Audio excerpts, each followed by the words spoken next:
لبيك إن الحمد والنعمة لك والملك لا شريك لك لبيك اللهم. پروردگار عالم ارشاد فرما رہا ہے، بسم اللہ الرحمن الرحیم، ارأیت الذی یکذب بالدین فذلک الذی یدع الیتیم ولا یحض علی طعام المسکین۔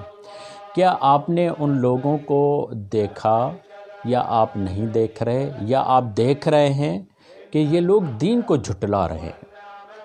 دین کو جھٹلانے سے مراد یہاں پر دو علماء کرام فرماتے، اور اکثریت کی رائے یہ ہے کہ یہ قیامت کو جھٹلا رہے ہیں، کیونکہ جب ہم سورۃ الفاتحہ میں پڑھتے ہیں تو وہاں بھی لفظ دین استعمال ہوتا ہے، تو وہ دین روز جزا و سزا کو کہتے ہیں، مالکی یوم الدین یعنی روز جزا و سزا۔ اسی طریقے سے یہاں پر کہا جا رہا ہے ارأیت الذی یکذب بالدین، آپ نے دیکھا کہ یہ لوگ دین کو، روز جزا و سزا کو جھٹلا رہے ہیں۔ اور جھٹلا کس طریقے سے رہے ہیں؟ اپنے عمل سے جھٹلا رہے ہیں، اپنے افعال سے جھٹلا رہے ہیں۔ کیا کر رہے ہیں؟ ارأیت الذی یکذب بالدین فذلک الذی یدع الیتیم ولا یحض علی طعام المسکین۔ یہاں تک کہ یہ مسکینوں کو اور یتیموں کو جھٹلا رہے ہیں، اور انہیں مسکینوں اور یتیموں کو اگر کوئی اور کھلائے تو اس سے بھی روکتے ہیں۔ اللہ اکبر! یہ بخل اور یہ کنجوسی کی حد یہ ہے کہ کوئی اور خرچ کرتا ہے، انہیں تکلیف ہوتی ہے۔ فذلک الذی یدع الیتیم ولا یحض علی طعام المسکین فویل للمصلین۔ ایسے نمازیوں کے لیے ویل ہے، الذین صلاتہم ساہون، یہی وہ لوگ ہیں جو نماز میں کیا کرتے ہیں؟ ان کا نماز میں دل نہیں لگتا، ان کی نماز کی طرف توجہ نہیں ہوتی، وہ نماز کی طرف سے غافل ہیں۔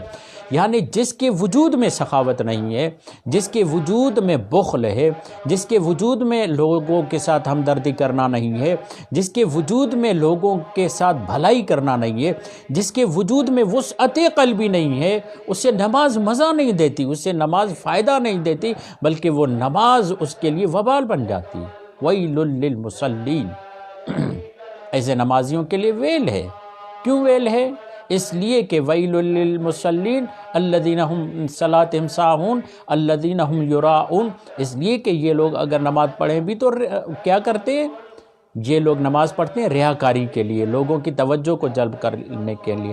الذین هم یراؤون ویمنعون الماعون، اور یہی وہ لوگ ہیں جو جو تعاون کرتے ہیں اس سے روکتے ہیں۔